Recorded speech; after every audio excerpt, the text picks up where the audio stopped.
Samajwadi party का जो स्थान बना है वो पीडीए भवन के नाम से जाना जाएगा।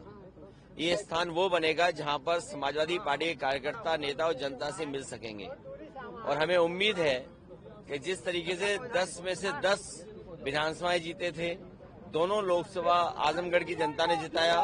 ये पूर्वांचल की सड़क जो एक्सप्रेसवे है वो न केवल विकास के लिए है, बल्कि पूर्वांचल के इलाके में खुशहाली कैसे आए, किसान की तरक्की कैसे, उसके लिए पूर्वांचल एक्सप्रेसवे बनाया गया था। लेकिन इस सरकार ने न मंडियां बनाई, न और सुविधाएं दी। मैं भरोसा दिलाता हूं यहाँ की जनता को कि समाजवादी सरकार बनेगी तो इसके साथ साथ और एग्रीकल्चर को बढ़ावा देने के लिए एग्रीकल्चर इंफ्रास्ट्रक्चर में मंडी से लेकर के सुविधाएं देने का काम हम लोग करेंगे। आजमगढ़ के लोग से बहुत गहरा रिश्ता है। वहां के तमाम हमारे नेता संस्थापक सदस्य रहे, नेताजी को जिताया, हमें जिताया और धर्मेंद्र को जिताया। जो लोग आरोप लगा रहे हैं वो खुद बीजेपी के सदस्य नहीं रहे। जिस समय वो मुख्यमंत्री बने वो बीजेपी के सदस्य नहीं थे। जहां तक डी कंपनी का सवाल है, ये डी कंपनी को उनको खुद को खतरा है, उन्हें अपने 2 डीसीएम से खतरा है, इसलिए डी के बारे में बार बार बोलते हैं। जो डी कंपनी दिल्ली वाली है उससे उन्हें खतरा है, जो डीसीएम डिप्टी सीएम 2 हैं उनसे खतरा है।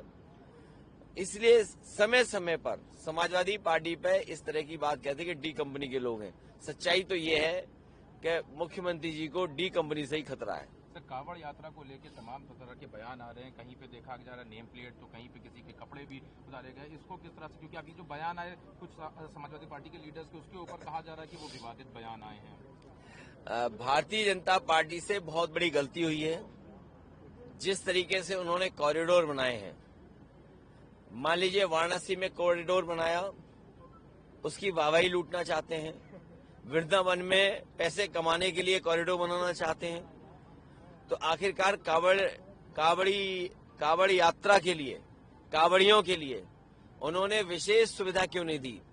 उनके आस्था पर, उनके पूजा पाठन के लिए, स्वच्छता के लिए आखिरकार उन्होंने कोई इंतजाम क्यों नहीं किया?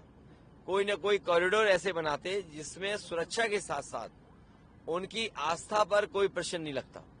जेपीएनआईसी को आज अभी दोबारा सवाल हो चुका है, लेकिन एलडीए को सौंप दिया गया। काफी वक्त से इसके बारे में चर्चा करते रहे, आपको हमेशा रोका गया और अब उसको अल्टीमेटली एलडीए को सौंप दिया गया है। एलडीए अगर बेचना चाहे तो समाजवादी पार्टी जेपीएनआईसी को लेना चाहेगी।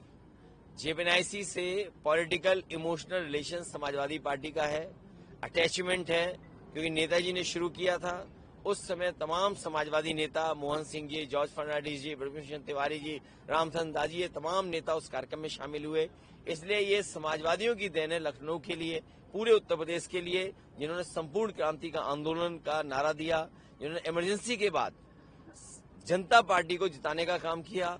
उनको याद करने के लिए ये है। हमें उम्मीद है कि एलडीए जब भी बेचेगा तो समाजवादियों को याद करेगा। जनता पार्टी का सर, इटावा की घटना पे कि लगातार, अब इटावा की घटना कोई दोबारा ना हो, अपमानित न करें लोग।